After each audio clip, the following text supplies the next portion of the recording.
Hello, so in this video I'm going to be showing the code I did for the game I created called Battery Collector. Just going to be showing off the behind the scenes of it in terms of the code. Now the core of this game came from a tutorial that I was following on the Unreal Engine YouTube page. So I followed the tutorial, I created this game, and then when the tutorial was done, just to I further developed it a little bit, added a few things of my own. So I'll just be showing everyone the code for anyone who's interested to see it. So this game is started off with the third-person blueprint. The third-person template. So a lot of this code is, especially in the character class, is defaulted. But basically what's happening is the capsule component using this function to set its size, and then it's setting a few variables to set how fast the character rotates and how fast he looks up. Then we're using use controller rotation. We set in whether the character uses the controller rotation in the pitch, the yaw, and the roll. So we're setting all of that to false. Then here the character movement component is being tweaked a little bit. So the orient rotation to movement, that's set to true. Rotation rate they changed this also. The jump Z velocity, so how fast it's going to jump, and then the air control, so how much control the player has over the character while he's in the air. But again, this code came with the third person blueprint as well as this bit. So this is a camera or a spring arm component called camera boom, and that's going to hold the camera, and we're attaching it to the root component, which is our capsule component. Then the target arm length, so the arm length is being set to 300, and then use pawn control rotation is set to 2, so the arm rotates with the character. Then the camera is being created here, and then it's been attached to the spring arm component that was created up there. And the camera, the use pawn control rotation for the camera is being set to false. Then the collection sphere is actually a component that was added, is a piece of code that wasn't from the template. It was added afterwards. So the collection sphere is a sphere component, so similar to the capsule component, but this one is spherical. We're attaching it to the root component, and we set in the sphere radius to 200, and I'll explain why we use this later. Then initial power, and initial power is the power that the character is going to start off with, and then character power is equal to initial power. And then speed factor is the amount of speed that it's a variable that's used to calculate how fast the character is going to move, because as the character's power goes up, his speed will increase also, and this is his base speed. Okay, so nothing happens in the begin play function. Then again, we're setting up our input over here. So there's the bind actions for jump. So these came with the template also, the jump ones.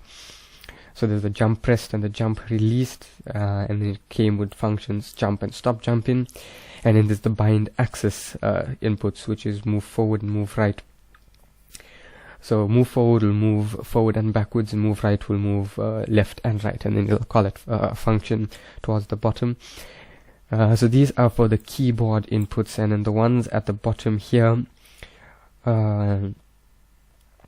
actually at the bottom here is for the for tablets, for mobile devices, but it's not been put to use in my game because it's only for PC. I didn't port it to mobile. And here we have two custom action bindings. The collect, so that when you press the button, then the character is going to collect all of the batteries that are around him. And then there's the pause button, which pauses the game. It calls a toggle pause function, and then there's the execute when paused. What this does is it allows this action to be activated when the game is paused. Okay, then there's the touch started again for the mobile version of the game. This came with the templates, that's why this is here. Then there's the turn up rate also, which all this came with the template. The move forward, which depending on the value is either going to be 1 or -1. And so forward, which is W, is going to be 1. S, which is backwards, is going to be -1, and then it adds input. It gives the player an input. Adds movement to the player character. Sorry, so it adds movement to the character depending on that value. And the same thing happens here for moving right and left. Then collect pickup. So what this does is, in the collection sphere, it gets all the overlapping actors. Then it checks if the overlapping actors are batteries, and if they're batteries, it's going to collect them and add to the player's power. And then there's a function in the pickups called set active to false, so it sets that the set active to false. Then if collected power is greater than 0, it updates the power to it updates the player power to collected power. So what this is a function that's going to add the collected power to the player's current power. Then there is getters for the initial power. It's going to return the initial power, and then there's one that's going to return the character's current power. There's that update power, so it takes the value that was used to call the function with, and it adds it to the current player's power. And then what this does is it also it's in this function the player's speed is being controlled also. So based on it's taking the base speed, adding it to the speed factor, which is declared in the value of that was set in the constructor, and it's times in that by the character's power. So as the character's power goes up, the character's speed is going to go up as well. And then the power change effect function is being called as well.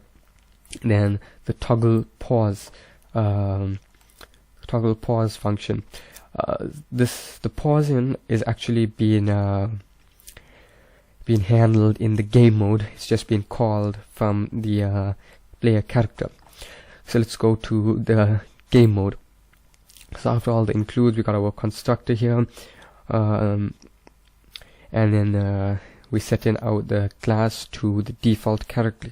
For the default, we set in the default character class to the blueprint version of our battery collector character. So everything was coded here in C++, and then after the code was done, then a blueprint class was created, and was the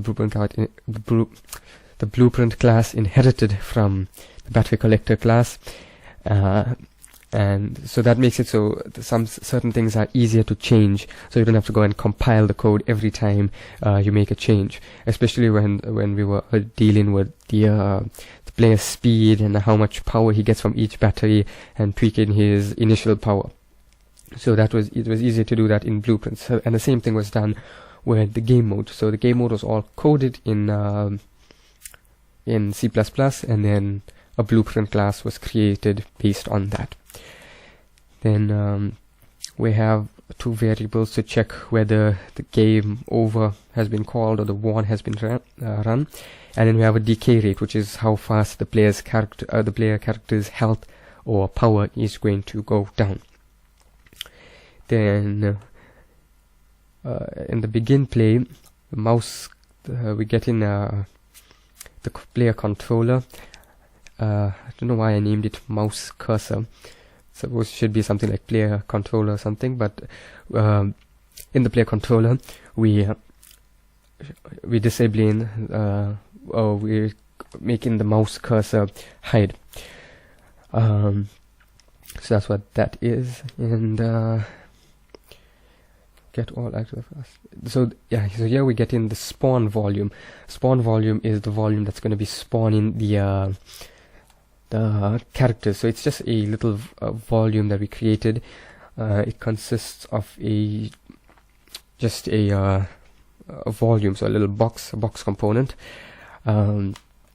Box component is called where to spawn, and then there's a spawning delay range low and delay range high. So when what happens is when we spawn in a new battery or a new pickup, it gets a random point in that volume. So it times its height by its width. It gets a random point in the box that way, and it uses that coordinates to spawn a battery or a pickup. And it doesn't keep spawning them every frame or so. That's where the delay low and the delay high comes into play right here. So it gets a random time between the delay range low and the high end of the range, and then it sets a timer, and that timer, at the end of the timer, it's going to spawn a new pickup.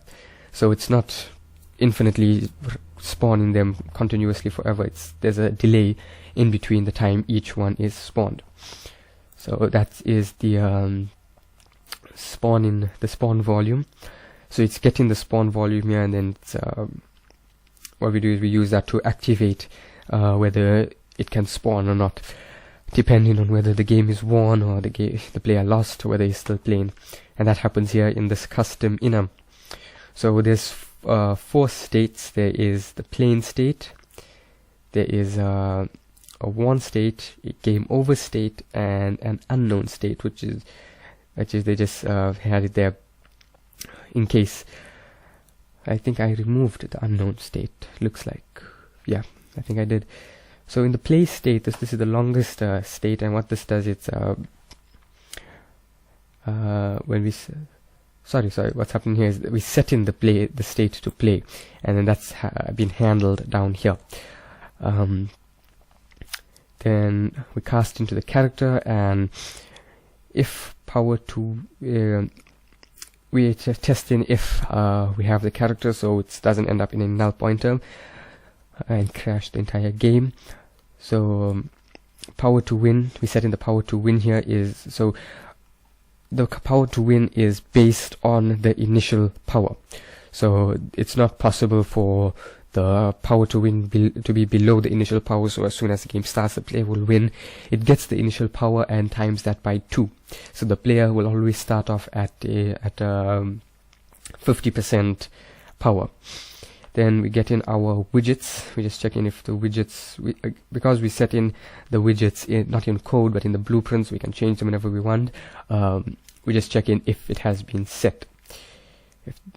So that will be so we're not trying to call a widget that hasn't been declared, and then that'll crash the game again, result in a null pointer and crash the game. So we just check in if we have our HUD widget and our pause widget. Then is currently paused equals to false. Now ideally, I think what we should have done is created one of the enum states should have been paused, but because I did this as an afterthought, it's actually a variable, so it happens in the play state, and depending on a variable that is set, whether it'll be true or false, pause will be true or false, and then it'll react. The game will either be paused or continue playing. But ideally, it should be its own. It should have its own enum state that is paused. Then we got our tick function here. So we check in the tick function. We check in if the player's power is higher than the power to win, and if it is, then we set in the play state to won. And if the character's power is greater than 0, then we update in the power every second to by the decay rate. And again, the decay rate is based on initial power. And then else, so other than that, if the only other possibility will be that the character's power is below 0, and in that case it'll set the state to game over. Then okay, we have some getters over here just to return the power to win, to return the current play state. And this function sets the new state. This is the setter. So when the function is called, you call it with a new state, and it'll set the current state to new state, and then it'll call the function handle new state. And there's a switch over here, so depending on which state has been selected, which state has been called. And so in the play state, the game is set to play. The spawning volumes start spawning the volumes. We disable the mouse, we hide the mouse and disable click events, and we set the input mode to game only. Then when the game is won, the volumes stop spawning. We set the player mode to the player input mode to UI only, so the you won HUD will show, and then from there there's buttons, so we show the mouse and we enable click events, and we disable the player input, so he can't move anymore because the game is won. Then and we set won ran equals true. That was that function we saw a little bit on top. Then yeah, so here this is we disabling the player's ability to jump as well, so he can't jump once the game has been won. And the game over is similar to the won state, but say in terms of what it does, it disables the player's it disables the spawning volumes. It sets the player's input to UI. It locks the mouse to viewport, so the viewport, so it's locked to the game. It can't leave the game screen. The mouse can't leave the game screen. We set in a cinematic mode, so like a cinematic mode to go around the player once he dies. We set the player's input to the UI mode, and we show the mouse cursor and enable click events again, and then game over ran is equal to true. Then we get in our player character, and what we're doing is we just activating some kind of ragdoll effect. So when the player dies, he like sort of ragdolls to the floor. And then there's the unknown. I didn't remove it. The unknown is here. It's empty, but say it's good practice to have it there, so I left it there. Then there's the toggle main HUD. So this is just a function that's gonna toggle the main menu HUD, and this is mainly to deal with when the game is being paused or not. So when the game is paused, then it's gonna call this function to hide the main HUD, and it's gonna call another function to show the paused game HUD. I think that's somewhere towards the bottom here. There's it. So this one is going to toggle the pause HUD.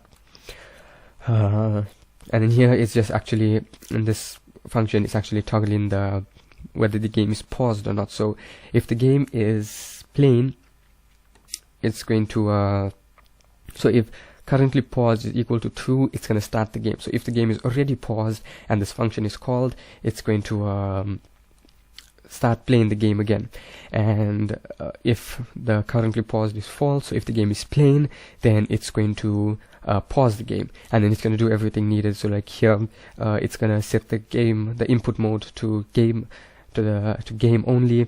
It's going to focus the player to it's going to focus the player to the viewport, and it's going to show the appropriate HUD. And then here, when we pause the game, we're going to set the input mode to UI only. We're going to lock the mouse to the viewport, and we're going to show the mouse cursor and enable mouse click events. So that's what that does. Then we got our battery pickup and our pickup class. So the pickup class is like the base class that we created. It just has a few variables that properties and variables that all of the other pickups are going to have in case we ever wanted to add new or different types of pickups. So each of them is going to have a function to say whether it's going to have a variable to say whether it's active or not, and it's going to have these getters and setters. And then we created a battery pickup class based on that one, so it's inherited from that. And this one here has it has a mesh and things, but again, the coding, all the mechanics are done in C++. And then in this tutorial, what happened was they created a blueprint class that inherited from this class, and then in the blueprint side of it, we set the mesh and things like that. So we're setting the battery power to 150, so that's the amount of power that the player is going to get from the battery when he collects it. We have a super was collected function that comes from the pickup base class, and so if it was collected, we're going to destroy it, and then this function here returns the amount of power still stored in this battery. So yeah, I think that's pretty much it. Other than that, there's the game, the main menu game mode, which is just game mode for the main menu to display the HUD and things like that, to enable the mouse input. So this is a really small game mode class. And other than that, I think that's pretty much all the code that was done in this project. Was a simple first project of mine that was actually done in code. I was following the battery collector tutorial on the Unreal Engine website, but then when that tutorial ended, I, just for educational purposes, mainly for my own, to educate myself further on the engine, I added a few things into the game. So yeah, that's pretty much it for this project. So this was just a video showing everyone the code that went behind it, just for anyone who's interested in viewing the coding that was put into this. And yeah, that's pretty much it. So I'm gonna keep developing, and I'll upload whatever I do on my YouTube channel. So yeah, I'll see you then.